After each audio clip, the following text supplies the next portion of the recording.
Bismillahirrahmanirrahim. Assalamu alaikum students. So last week we were talking about lesson planning. Remember that? Yes.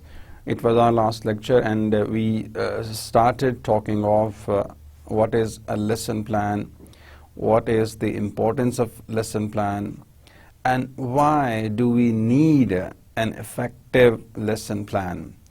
And we also saw that why a lesson plan is necessary and how it helps the learners in the learning process, and particularly foreign language learning, the process. So this was our last lecture. Let's review it first and then we will move on to the second part of this topic, that is lesson planning. So my dear students, you all remember in the last lecture we discussed that preparation of a teacher is a must. Teacher needs preparation, and how we can see that preparation once the teacher brings a well prepared, a well thought over lesson plan, right? So once the teacher brings a lesson plan, and then he uses that lesson plan in the class, so it shows that the teacher has done his homework. He has come prepared in the class. So therefore, of course, in every good educational institution, you might have seen that in fact the institution manager, the educationist want the teachers to have their lesson plan. And some institutions you might have heard, you might have seen that they ask for the lesson plan for the whole week. And what teachers do in this case particularly, that the teacher make lesson plans for the whole week, right? So why is this important? Why there is focus on lesson planning? Because this is what that the teacher has to execute in the class. If the teacher does not have a lesson plan to execute in the class, so chances are there that the class could be failure. It could not be a success. Generally, it is believed that whenever you go for a class, you have to have a lesson plan. And some people are of the view that inexperienced people do not need that lesson plan, or sometimes lesson plan varies from subject to subject. Yes, of course. But every subject, when you go and you have the course outlines with you, and you need to be clear what to discuss in that particular lesson. So therefore lesson plan is important, and that shows your preparation for the class. So that's why, of course, we talked about in the very first lecture, that we talked about role of a teacher. So in that we saw that the teacher's knowledge, teacher's performance, teacher's in fact competence is a must for the class. So if he has done his work, and if the teacher in fact has produced an effective lesson plan, so this lesson plan definitely helps him in the class. Otherwise the class could be a chaos, could be a disaster. So if you want to have a smooth flow of different phases of an oral lesson, so you being good the teachers, you have to have a proper lesson plan. And in lesson plan we saw that there should be a clear and explicit presentation of aims, that what are the aims of that particular lesson that you are having, or for that specific lesson plan. Well, so we saw that there should be explicit presentation of aims of that lesson plan, that what does a teacher want to achieve. And I gave you the differences between objectives and aims, and I told you that aims are more in fact general. An objective can be specific, so you need to be clear about it, right? And then we saw that the teacher in fact needs to have a checklist, that what to teach and where to teach. This is very, very important, that that particular language item, that model sentence, that if the teacher is of the poetry or the drama or the novel, So literally in literature, right, some people are of the view that we don't need any lesson plan for that. You have to have that that novel with you or the drama with you to teach.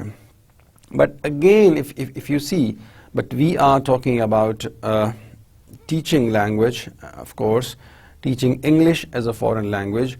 So here what we need to have, that we have to have a clear lesson plan. On that lesson plan, our aims should be crystal clear. And again, we need to mention the time frame for each stage of an oral lesson. It means that if you have the presentation stage, you need to give specific time, right? You need to mention that what is the duration of this presentation stage and what will be the duration of the subsequent stages of an oral lesson. If you are clear, then things would be easy for you and you would not be under any stress while holding that session. So this is important for you. And then I told you in the last lesson that, you see, every good teacher, I mean, what he does, that he keeps on taking notes. At the end of every lecture, what he does, that he writes some points. So he spares some time for that points, and that points could be about the success of that class or about the failure of the class. If the teacher feels that it was a very good class and he really enjoyed and students really enjoyed, and of course the feedback can be taken, so those points can be mentioned there, that well, this was the activity in the class and it was a real success, right? So this, and then again teacher needs to write that how, what brought that success and why that happened.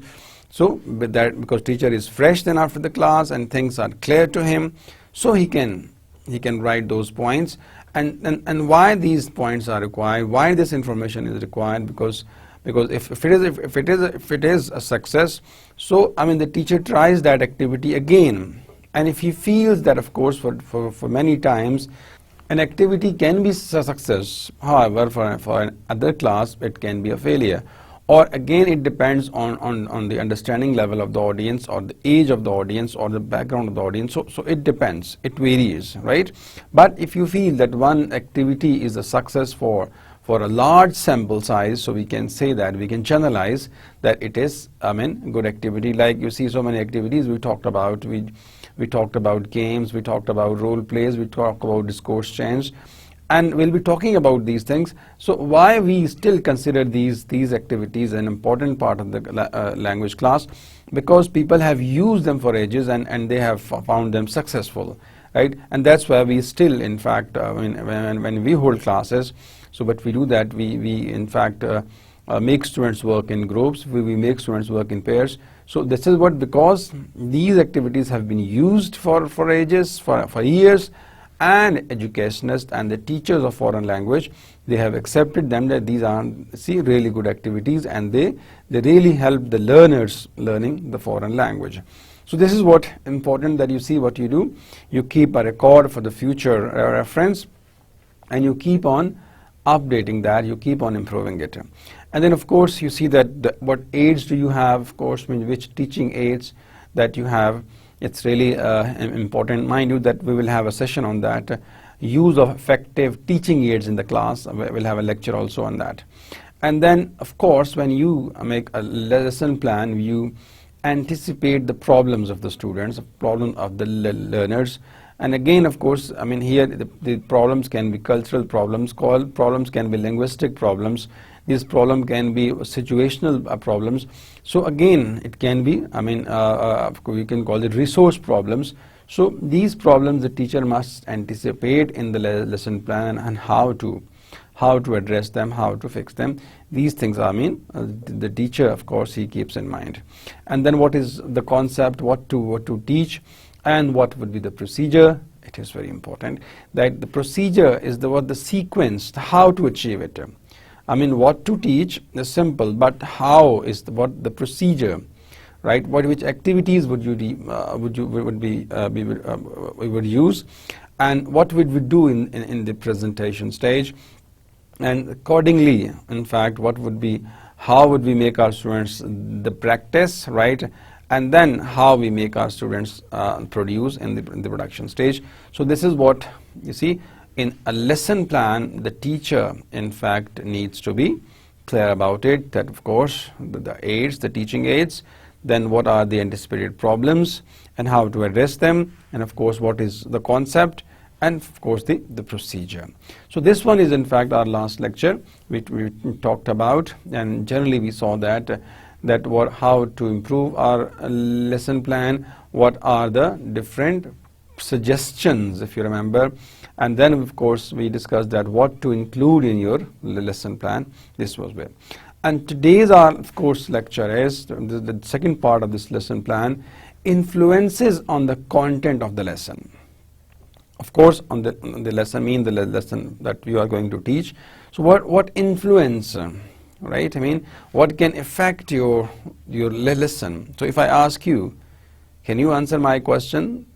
Can you give some views on it, that what can influence a lesson plan? You are of course student of this course, and you see we are having this course and for second time. You see it's our TEFL-II. So what can influence our lesson, or particularly the content of the lesson? Yes, and any ideas do you have, students? Some barriers could be there. Okay, which barriers, for example? Okay, some technical barriers. For example, there is a noise outside. Okay, fine. Anything else? Understanding level of the students. All right, because we cannot read minds of the students. We just see. I mean, we keep in mind the assumed knowledge of our learners, right? But we don't know. In fact, what is their understanding level? And of course, sometimes you have a mixed group. You have students from different cultures. All the times it happens. So these can be the barriers. Yes, you are right. There can be some technical barriers. Of course, there can be some psychological problems would be there, right? And of course, the culture of the teacher, the culture of the students, particularly if both belong to different cultures. So these things can influence on your content of the lesson. Let's see, in fact, what are the influences. Well, students, despite the enormous, of course, that you have, we have variety of published material and teaching aids, and of course they are at the disposal of language teacher. I mean, the teacher can access to internet, the teacher can access to blogs, teacher can access to research articles, teacher has access to digital library, teacher has access to other manual libraries, but still, you see, and things are in the control of the teacher, right? Everything is at the disposal of the teacher, but still there are a number of factors which can severely restrict their freedom of choice, right? And of course the techniques and materials for a particular lesson. Still there are some factors which restrict the teacher in his freedom of choice and his material, and of course other things. In general terms, these stem from what? Right? Physical teaching situations, right? Once you teach, right? So what are things that hinder you? What are the physical teaching situations? And the nature of the students, the influences of an organization in determining a syllabus and the way in which people are understood to learn language. Again, there are factors, of course, because once you teach in an institute, so you have to keep in mind the organizational need. You have to keep in mind the management's, in fact, the priorities. So these are some factors which can influence on the content of the lesson. We cannot make our lesson unless, of course, we keep in mind the organizationals, the goals, unless we are clear about the management, the policies, management, the priorities. So these things can, of course, may influence on our lesson plan. So these are something that we will be talking about. What are the influences on your lesson plan? You see, particularly on the content of the lesson. So first of all, what the point is, practical constraints, right? So what does practical constraint mean? That really, I mean, these are the constraints which really, of course, hinder, in fact, which really influence the content of the lesson plan. So first one is the time. Now time is very important, right? And here time mean that minutes are the hours for that particular lesson plan. You see, if you have 40 minutes of class or 50 minutes of a class, right, or if you have 75 minutes of class, so this depends, that you see how much time is there. Again, it comes, of course, the organizational policy, organizational timetable, right, and other factors. Sometimes you see, you might be in some language center where you are given just 2 hours class, and in that 2 hours class, if you are a teacher of language, so you have to, teach 4 skills, which you find it's hard, because in 2 hours time, you have to teach, you have to help them in speaking, help them in reading, writing, and of course other skills. So this, you find it hard, but you cannot change the plan. You see, because organization has set a rule that, well, there will be spoken English class, there will be spoken French class for 2 hours only, from 6 to 8. So the teacher, in fact, of course, sometimes if there's one teacher is teaching that course, or there are 2 teachers are sharing that course, so then they divide that, of course, for 1 hour means for the reading and writing skills, and remaining 3rd and 4th hour for other 2 skills. So here, the time factor is there. And again, the time, as far as time factor is concerned, you see how many classes do you have, that frequency of lessons. Frequency of lessons mean that, of course, that you see, do you have 1 class in a week, or do you have 5 classes in a week? If you are a writing skill teacher, and if you have 5 classes in a week, every class, of course, every class has 40 minutes class. So again, there are classes, but frequency is 5 times a week, right? Similarly, reading 5 times a week, of course, listening 5 times a week, right? So all these 4 skills, there are, you can say, 4 hours session in a center, right? Some universities are following this pattern, that you see they have 5 hours for the language, the classes. So in 5 hours, of course, what they do, that they allocate 1 hour for listening skill, 1 hour for speaking skill, 1 hour for reading skill, and 1 hour for writing skill. And again, there's an extra hour for, they call it EA, error analysis, right? So these are the 5 hours that you see every, good university or good educational center gives to the students. But in some private centers, of course, where they have a resource problem, so they only, in fact, give 2 hours to the students. In those 2 hours, what they happen, their own 4 skills are to be discussed but it depends, right? Or in some centers, you might have seen there are 3-hour session.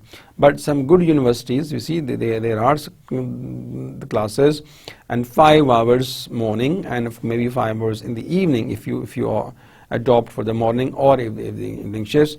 So over there, frequency is very high. 5 classes a week for the writing, reading, listening, and speaking, fine, it makes sense. But if there's only 1 class, frequency is only once a week. So in this case, once you start the next session, you have to be very active. You have to rephrase. You have to rather recap the previous session, like we do here in this lecture. So when I start a lecture, what I do, then I review the previous lecture to just pick up the thread, to recap it from the previous lecture. Or when I end my lecture, what I do, that I summarize, right, the whole lecture. Right, so that you would be able to understand, you would be able to know the summary of the whole lecture. So this is what we do. So in a weekly class, generally the practice is that, you see, the teacher spends more time in recapping, because the teacher, that of course students meet once in a week, and particularly the people who are pursuing the degree programs, and there is a sport course over there as English. Right, they call it communication skills, or they call it technical skills, or the technical writing, or sometimes they call it reading comprehension. So this is the way. If you meet for a once in a week, so then when you start the next session, you have to recap the previous session. So frequency is important, frequency of lesson. But ideally, if you see that if you are a language student, so weekly, once in a week class may not help you that much. There would be improvement, but not that much. So if you want to learn language really, then you need to allocate time, you need to give time to that center, and the center also needs to give you more time. So that is important.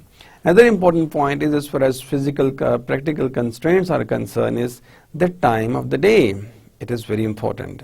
As you know, my dear students, that the morning time you are fresh, right? So I mean, your productivity is naturally high in the morning. Why? Because you had a good sleep, you slept well, and you are fresh, and you are very, I mean, fast in the partake. You quickly learn things. And again, if you compare it with the night time, of course, you will be very slow. So the morning hours, they are the best hours, in fact. So again, while making the timetable in the center, so the management must keep this factor in mind, that of course, if you feel that the first hour is very important, so give that hour to an important skill. Generally, I have seen that, you know, in centers what happened, that last classes are given to speaking skills, because people enjoy speaking, and you see, and of course, after having 4 hour the classes, generally students get tired. So that speaking may not harm the teacher, of course, and also the students. The first class, generally it depends if the students are weak in writing or grammar. So in some centers, the first hour is given to error analysis, or in some center, the first hour is given to writing skills. So time of the day is a very important factor. It's quite natural. And again, my dear students, that of course we need not to waste this early morning hours of the day, because you see, I mean, if you work after Fajr, for example, so that is the ideal time, and if you sleep after Fajr, it means you waste that time. So that is a very crucial time from Fajr to 10 a.m. So this time your intake is very high. So the teachers, of course, the management of language centers particularly must keep this in mind, that you see the time of the day is important. Evening students particularly, if the students come for the evening, they would be slow in the partake. Why? Because it's a natural way that the whole day, in fact, you work somewhere and then you come in the evening to have a language class. Yes, improvement would be there, but it would be slow. It would be slow as compared to the morning students. In the morning, teachers are fresh, students are fresh, so they work, they put efforts, and they learn. However, in the evening, both the teachers are tired and the students are tired. So obviously, in that case, the learning would be slow as compared to the morning time, right? And we have seen that, you see, even for example, sometime you don't work anywhere, but you see, you wait for the class till 3 p.m. So the whole day, right? You get tired. In fact, maybe you haven't done anything, right? So your tension level will be a bit better than those people who work in the morning. But if you compare it with the people who work, so it's very slow, in fact. And similarly, in fact, sometime you have these language classes after 6 p.m. So again, it's hard. It's not easy to have language classes after having a full office hours from 9 to 5, and you come to a language center to learn a language. So again, you have to see the need. If you feel that you have to make your career, fine. So I suggest you need to join a language center which offers language program in the morning. So this is what we call it, my dear students, the time of the day is very important. Another practical constraint is, my dear student, is what we call it number of students. It's really a problem, a huge problem you see these days in our language classes. Generally, we say that the language class should not be more than 15 students or maximum 20 students. But you might have seen that sometime in a language class there are 40 students are there are 50 students are there. So that strength creates a problem that can be a practical constraint. Because if there are 50 students in the class and every student just speaks for one sentence, which mean if one student needs just 1 minute, so the class will be over, because class duration is 40 to 45 minutes. So the larger the class, the more would be the problem. So that's why we recommend for a language class that it should be in, of course, ideal strength. And if the management, cannot, of course, afford to reduce the number of students, then what management can do, that management can improve resource of the class, right? For example, you can use multimedia in the class. You can use you can have better rooms where there shouldn't be any echo. So by improving technology in the class, by improving the classroom resource, by improving the classroom management, that can be managed. But again, you see, if you see the results of that class, if you compare results of a larger class with the smaller class, so most of the cases you see the smaller class strength wins, performs better than a larger class. Some people are of the view that, well, a larger class, there are more minds, they sit together, the more discussions are there, so naturally more learning is there. Yes, fine. I mean, I don't deny that fact. It happens sometimes, but sometimes it becomes a chaos, right? So we need not to overcome that problem. It should not be chaos. It should be an ideal class that of course, you see that should be managed by the teacher and of course the students. So therefore, it is important. However, for a small class, yes, you see, we feel that there is more concentration, more attention of the teacher to each and every student, and students concentrate. In fact, the teacher in fact helps them out. So the learning, of course, the learning speeds improves, and the learners of course become happy. They feel more motivated as compared to a bigger class where it is difficult for the teacher to know the names of the students. But for a language class, my dear students, it is very important that the teacher should know the faces of the students. Teacher should know names of the students, in fact. And of course, if teacher can know the background of the students, if teacher can know why students are learning this language, if teacher can know, in fact, you see their understanding level, so it would definitely help in the language learning process. So number of students is very important. You have to see it can be a practical constraint. If the strength increases more than 20, if there is no way out, management must improve resource of the class.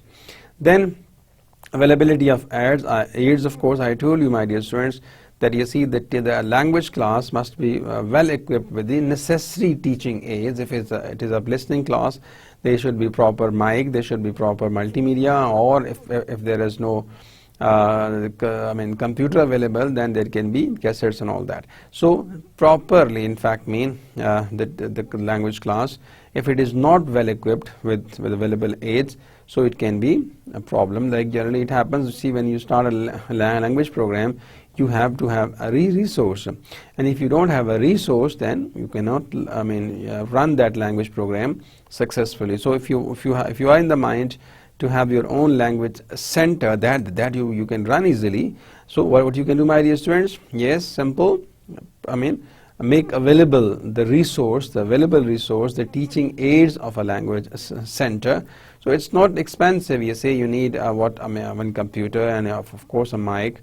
And even if you see, nowadays we are in this age of technology, and buying a laptop is better than buying a cassette player, all that. So that with speakers you can make everybody listen, right? And it is easy, of course. You have Wi-Fi connection with you, so you can use internet wherever you want to. So these are some of the practical constraints that you see that can influence what? Right, your lessons. Which are concerned, my dear students, the time is an important factor. Time of the class. What is the time of the class, and how long the class is? So again, time plays an important role. And then weekly, what is the frequency of a lesson? Do you have a classes once in a week, twice in a week, thrice in a week, or 5 times in a week? So we saw that the more the frequency, the better for the learners and the better for the teacher as well. And if there is only one class in a week, so then teacher has to be very careful. For every next class, he has to recap, he has to discuss the previous things, and he can move forward. So these are what we call them practical constraints that can influence your lesson.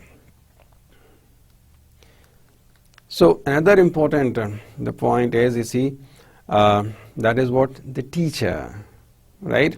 So the teacher also can influence the content of what? Your lesson. So personality of a teacher is important. We had a detailed discussion on the role of the teacher in the second lecture, you remember.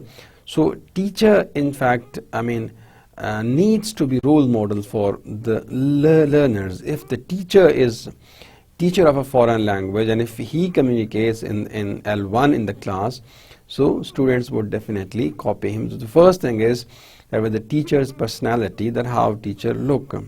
It is important the teacher's dress, how teacher talks, how teacher walks, how teacher uses mic, how teacher uses podium, right? How teacher in fact talks with the students, how teacher enters the class, how teacher leaves the class, and the commitment level of the audience, right? These are the factors. So teacher in fact is a complete the personality. So that's why it is not easy to be a good teacher.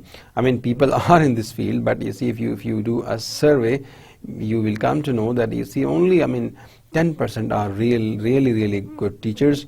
The rest are just playing with this profession. So if you are planning to make your career in this, so the personality of the teacher, and I told you that what is the personality? It is sum total of your nature and nurture. So if you are, if you want to be a good teacher, so you need what? The training, of course, right? Nurturing is there, nature is of course there. So this is what the first thing that can influence. The second point, that is the teacher. The teacher is the one who teaches that language, and how he teaches, right? If he is competent enough, if he can manage his class well, and if he knows how to talk in that language. So this is very important. For some teachers, for example, the role play is an important methodological repertoire. For others, it is an unknown area full of risk. So like I told you, that the teachers, how teachers sees an activity. For some teachers, public speaking is a very important part, and for some teachers, public speaking is not important. For some teachers, the group discussion is very important, and for them, public speaking stands nowhere. So it varies from a teacher to teacher. Some teachers feel that they should be only a lecture in the class, and the students should listen and they respond, and that would be the language learning.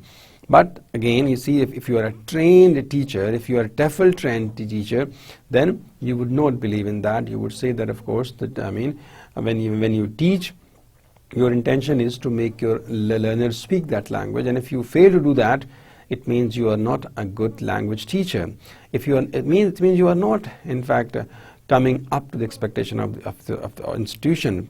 If your students, in fact, respond, and if your students learn that language, and if they are able to communicate in that language, which means that you see, you are successful, right? So whatever activities are there, you see, they vary from the teacher to teacher.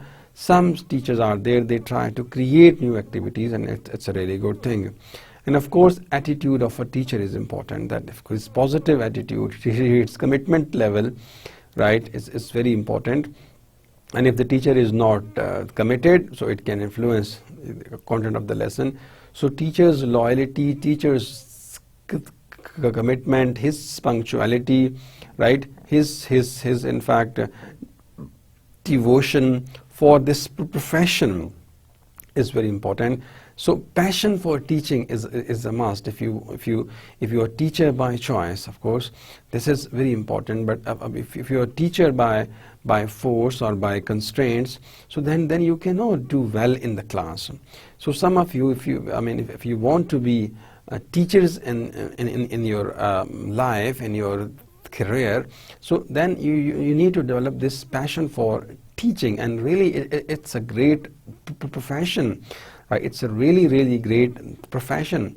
Why? Because you become role model for the students. In fact, though you teach them language, right? And of course, when you teach language, you teach them so many things, right? So that's why, of course, the personality of the teacher is important. How teacher reacts in the class, how teacher talks in the class. So that's why it's very important. Some teachers exaggerate in the class, and later on they expose themselves. That's why you think double when you talk and all that. So this is what, my dear students, the teacher is. That again, it can influence on the content of the lesson, right? And I told you that different teachers have different style, and different teachers have different in fact mind for different activities. For some teachers, role play is an important activity, and for others, role play is of no use, right? And for some teachers, and pair work is important, and for some teachers, closed pair work is important, and for some, open pair works are preferred. So it varies from teacher to teacher. Is that clear, students? All right. So the next thing is what the students can also influence the content of a lesson. So again, the need analysis of the students is very important, right? I told you that, you see in the last lecture, that the aims, of course, of the lessons are very important. And then we also see what are the aims and what are the procedures to achieve those aims. So again, the students' needs cannot be denied, right? Cannot be put aside. So needs of the learner in fact are the must. Fine. If you know, and the point is, how can we know the needs of the students, of the students, of the learners, particularly of the foreign language? So you can ask them. In fact, one is that, and the needs may vary, right? Needs of the learners may vary, in fact, but it doesn't mean that, you see, you cater to the needs of each and every individual in the class. So what we do, that you try to cater the common needs of the students, right? Collective needs of the students, definitely.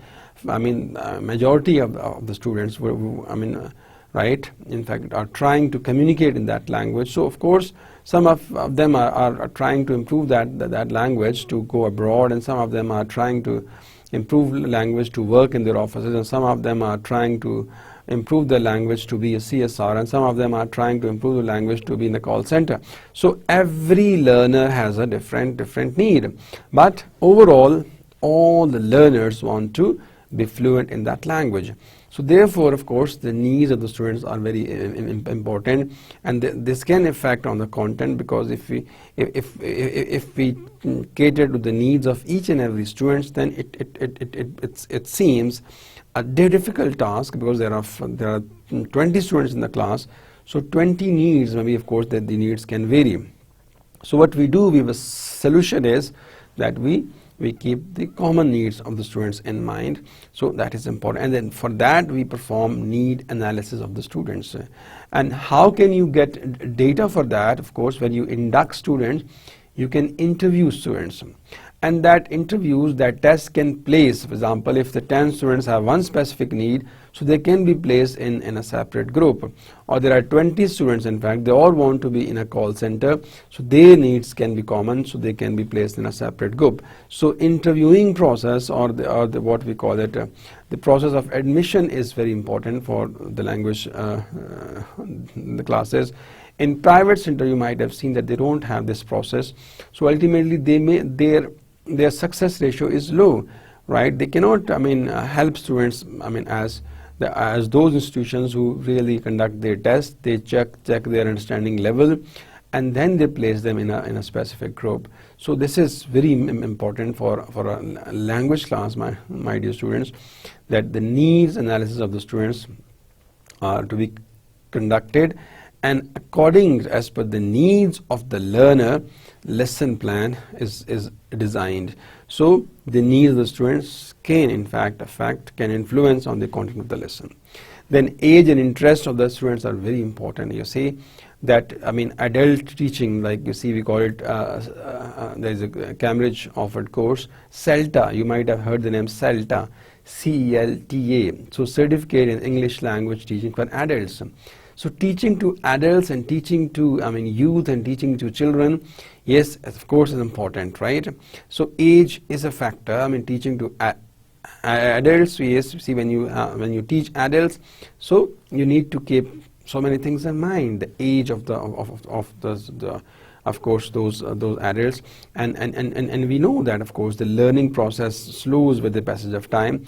So maybe we need more repetitions as compared to a class of young students, a class of students who have just done their A levels, or they have grade 10 and they are in the language learning class. So their learning would be faster than those who are adults, because they might have come from their offices.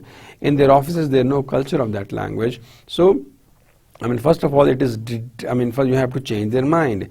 maybe they feel that they cannot learn. There are some learners who come and they feel that, well, now it is not age for them to learn. So this is, you have to remove this misconception. You have to tell them that the learning never stops and there is no age for this learning. Still you can learn. Of course, the pace may be the problem, speed may be the problem, but you can learn. So you have to motivate those adult learners, and then you have to design activities for the official people. Of course, the activities should be from the offices, right? And for the students, the activities may be from the institutions. So, and also interest of the students. Age and interest of the students are important. Some students come to improve their language because they want to be in media, they want to be anchors, right? So we need to consider the age and the interest of the students. So this can also, influence on the content of a lesson.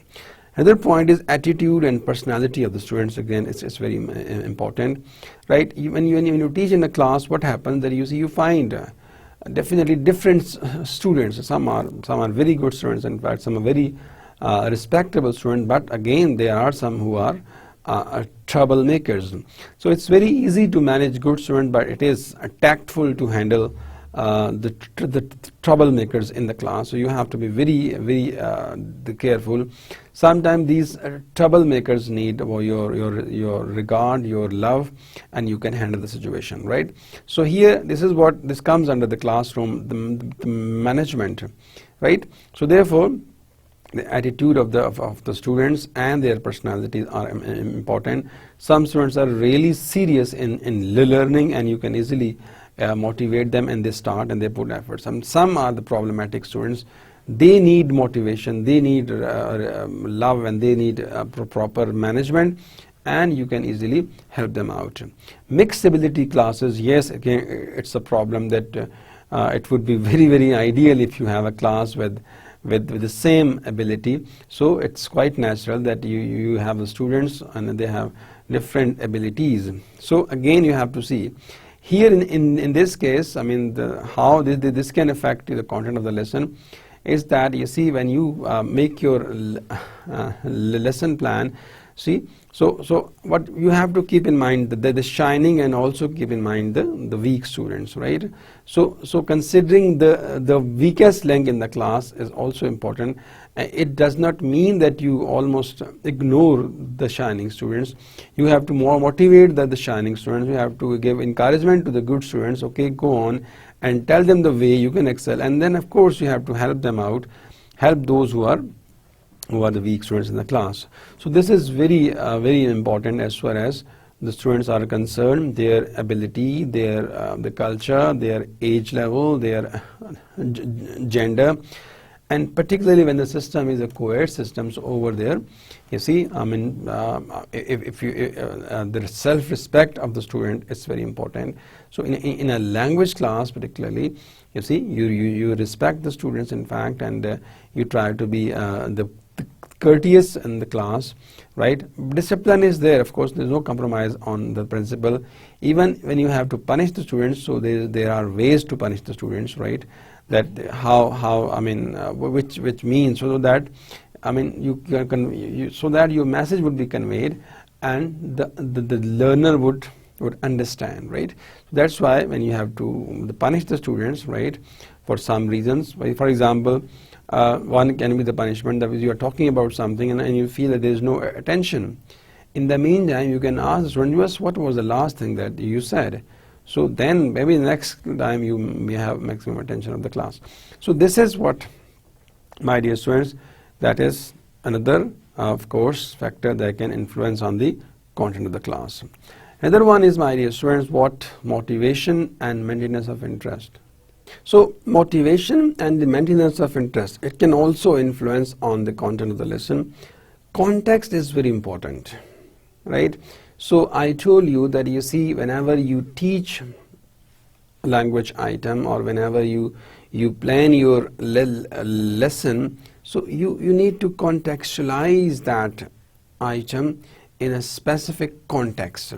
So contextualization of an exponent is very important, and you have to create that context as well, right? Because when we teach language in a context, so the learning in fact improves, learners enjoy it, and even the teacher finds it relevant and useful, right?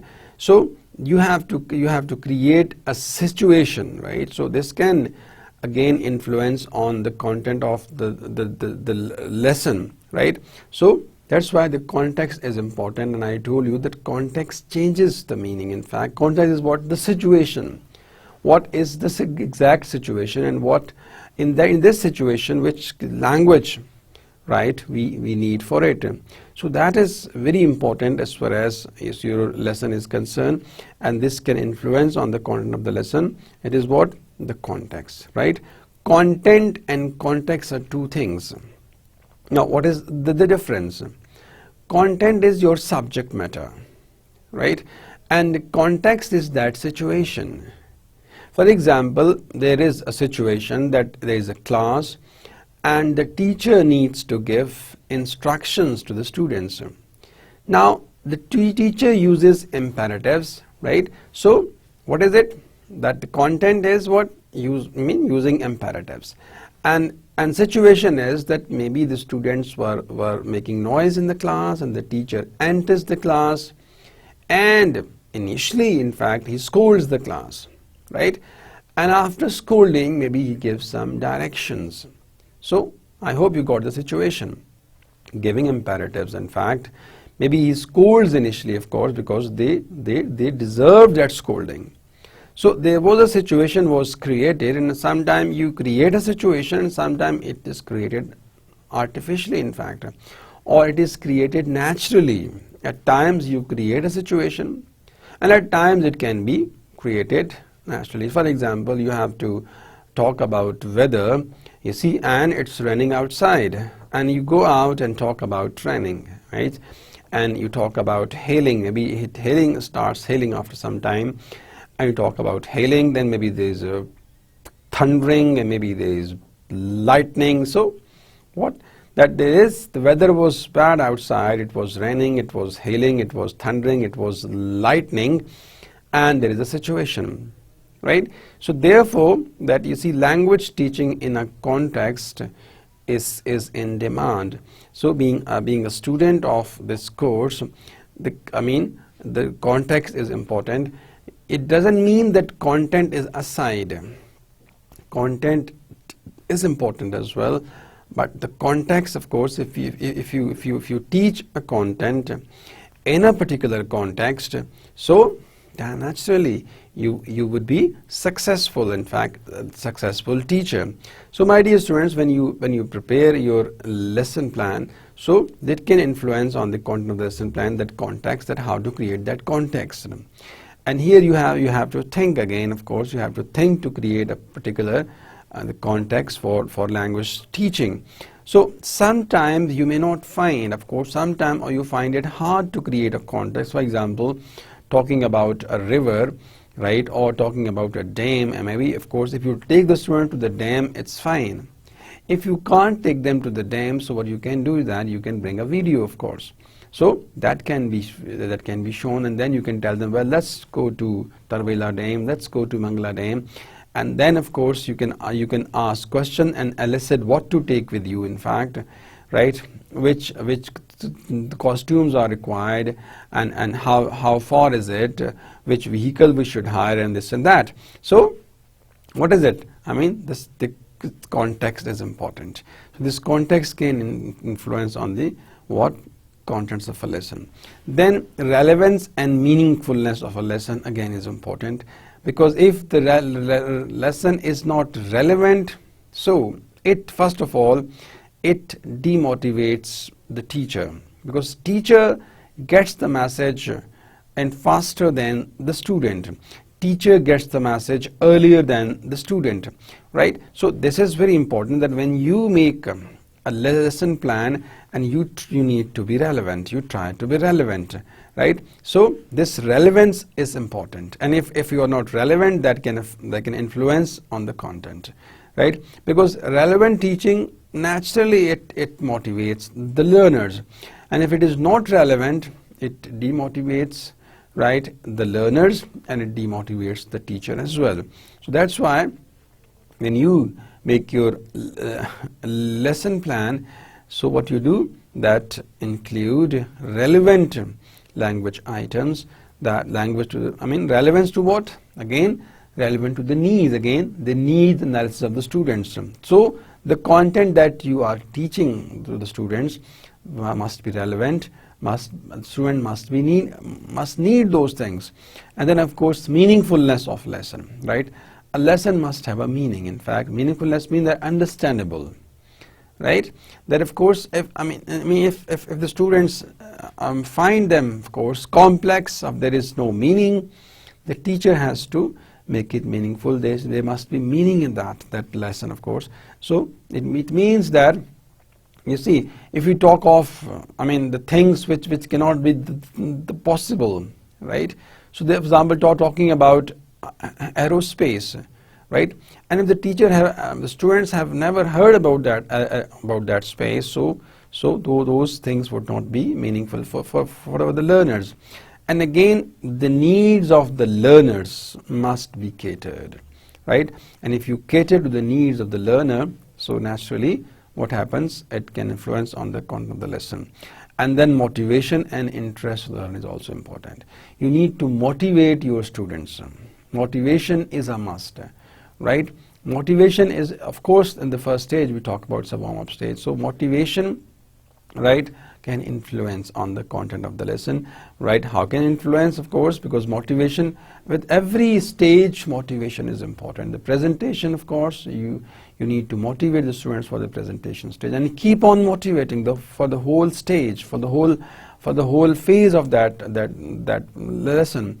The presentation stage, yes, motivation. So that motivation, helps the students to grasp things. In fact, once it is a practice going on, again motivation is important, because this practice would help them in the next phase, in fact, and of course, and since practice is in the control phase, so of course this is important, very important. And then again, interest of, see, that this motivation and the interest of the learners must be cared, must be considered, right?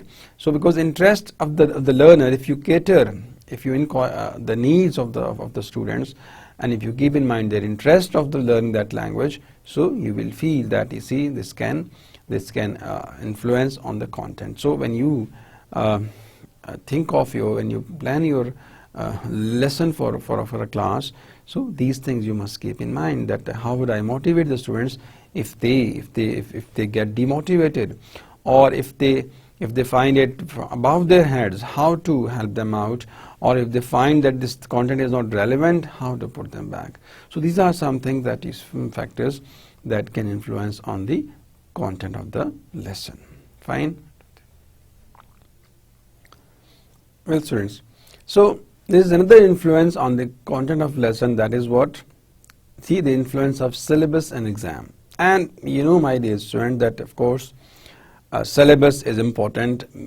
At times you are given a list of items to be covered, and you see that time constraint as well, we talked about earlier. So at times you see that this can influence your syllabus, again the length of the syllabus. At times, you are given say 50 the topics to be covered in a class where you meet only 2 times in a week, right? And again, exam is there, of course. Like you see, if you teach in a public sector, university or the college or a center where there is proper exam, right? This can also affect, my dear students, see, on the content, because on the one hand, when you teach foreign language, so you have to consider that these students have to take an exam. Like if you teach English in Saudi Arabia, over there, you see, students come for a particular time. They come for 4 months, and then they have to take an exam to be in the professional colleges.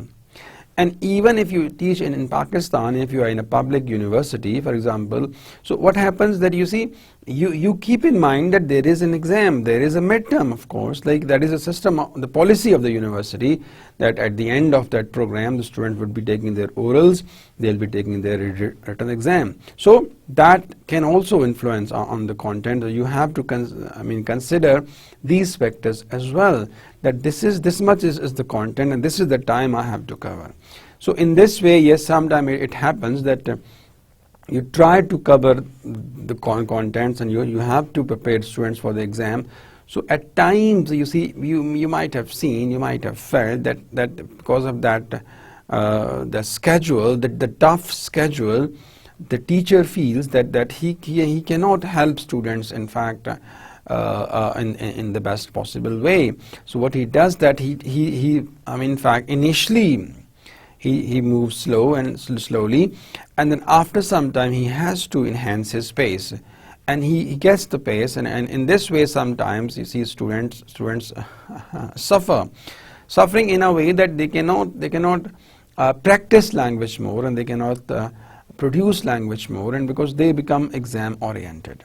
Like, so therefore these are that can, the exam and of course the syllabus can influence what the content. And you see that of course the students' needs, of course, they're important, and the syllabus, when you design the syllabus, of course, at the macro level, so we need to see the students' needs. Like you see there is an arrow from students' needs to syllabus. So syllabus is for the students, and again when you see that which level is there, is it elementary level or advanced level or what functional level. And then in syllabus, what are the aims of the lesson? When you syllabus, of course, syllabus is a body. Under syllabus, you have, for example, there are 10 lessons, there are 15 lessons, or there are 20 lessons, right? So again, there are 20 lessons. What are the aims of those lessons, right? Every lesson must have an aim, right? And then once aims are clear, then you see what are the lesson procedure, how the lesson will proceed. Will it be a lecture method? Will it be a discussion method? Will it be what we call it, a group activity? Fine. Will it be a case study method? Of course, these days you might have seen that sometimes you see the reading skills are taught to a case study, and even speaking, in fact, the students are given a case study and they read and they discuss that case study, of course, particularly if you talk of management sciences students, of economics students, where the teaching is done through a case study, and the case study is, of course, a new method, and people consider it an effective method, of course. So from lesson procedure, you have what? Achievement of lesson aims. Do you see that? Whatever procedure you have used, right? So was that effective? Was that procedure was effective to achieve aims you have set at the beginning of the lesson? So again, the aims are there, and for aims, right, what do? You see what is the lesson procedure, and once you use that procedure, was that effective or not? If it was effective, good. If it is not, you can reconsider it. So then how we can judge the effectiveness of that procedure? If we achieve our aims, right? If we achieve the aims, it means procedure was okay. So once you achieve your aims, then you see what? Achievement of the syllabus objectives. It means the objective that you said, that you stated, achieved. Objective was to make student good at speaking, for example, or objective was to make student fluent. So it was objective. And then what? You see what happened, what we did, that you see, of course, that to help the students. And what are, of course, mean? I told you that there are aims are general, objective is what? Specific. Fine. And the aim was to help them speak well, right? And objective may be to help them, right? To help them, you see, to make them fluent, in fact. Fine, students. So this is what, see, if achievement of syllabus objectives, and which is what? A satisfaction of the student's needs. So if you see this, the diagram, of course, that is in front of you, so it speaks that, well, student needs are important. Fine. If student needs are fulfilled, it means that you are a success. But if the student needs are not fulfilled, so we can say that we are we are a failure. So that's why, I mean, this knowing the needs of the students again is an important point. That how can we, and research is required on this case particularly to know the needs of the learners, and knowing the needs and catering their needs is a must, in fact. And this is a big problem that you see in our system of education, where of course overhauling of the system is required, where there is no proper induction methods. In fact, people come for different the programs without having any the prereqs, and sometimes people get admission through other references, and those students cannot go on with the class. So therefore, the needs of the students are important, and you see that in the language centers the dropout ratio is very high. So why students come and they get admission and they leave? Because their needs are not fulfilled, right? They came to have a different purpose. They came for a different purpose, and once they joined, they felt that this course was not meant for that. So this is a problem that you see, and if somebody is not happy, why should he waste his time? So that's why in a language center, of course, the needs of the students must be known first, of course, and how we can know them through research, through surveys, through the questionnaires, in fact. So once and then an analysis of those needs are important. And then knowing those needs, then you try to see your design syllabus, and then of course on the syllabus you see the different lessons, right? And then again the aims of the lessons should be clear, and then you decide on procedure. What would be your procedure?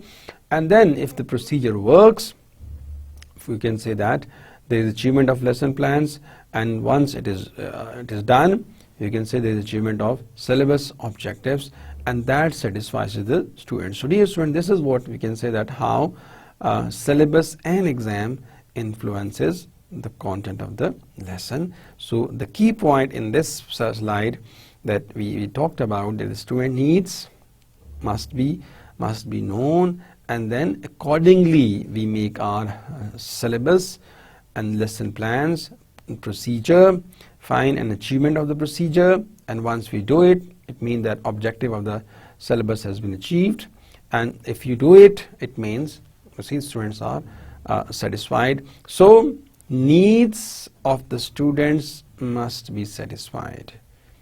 Students' needs, and then satisfaction of students' needs. This is important. I mean, this is, of course, if you see, there are two extremes. Student needs are one side, and then there are intermediaries. Fine. And then on the other side, you see that needs have been satisfied. If needs have been satisfied, so things are fine. If needs have not been satisfied, so we need to reconsider. This one is, of course, the influences of syllabus and exam on the content. So dear student, this is what we talked about in this lesson. It was second part of the lesson plan. So we discussed in this lecture that despite the enormous variety of published materials and teaching aids at the disposal of language teachers, there are a number of factors which can severely restrict the freedom of choice of your teacher, of the teachers particularly.